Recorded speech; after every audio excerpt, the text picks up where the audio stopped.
واحد مسطول وسكران واقف نط ركب المواصلات، قال للكمساري على اللي نزل له محطة الكيلو. الكمساري قال له خلاص كويس. بعد شوية العربية اتحركت، لما وصلت المحطة وفاتتها بشارعين، في واحد من الركاب قال للكمساري فوت الزول ده بشارعين. الكمساري قال للراكب يا اخي والله شكرا لك، قام طوالي وقف العربية. قال له المسطول معلش يا اخي فوتناك شارعين. المسطول منه طالع كده عايل للكمساري وقال له شايفين يا جماعة؟ ها طالما سوداننا ده فوق معرصين ما في عوية.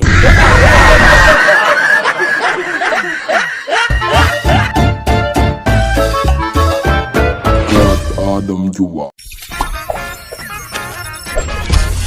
مسطول في سوق الجمعة فارج له عجوقة يا كورك بصل يا ناس تعالوا شيلوا البصل.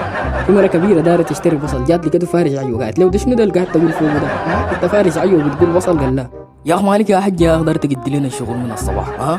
بعدين يا حجة انا بقول بصل عشان داير اخش الضبان يعني.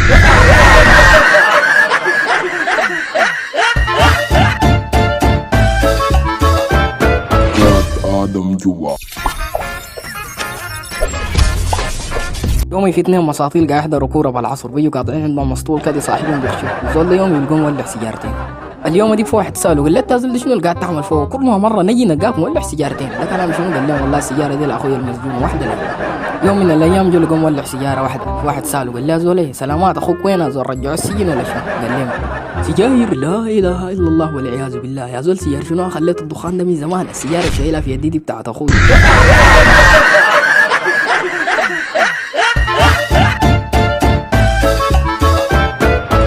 آدم جوا.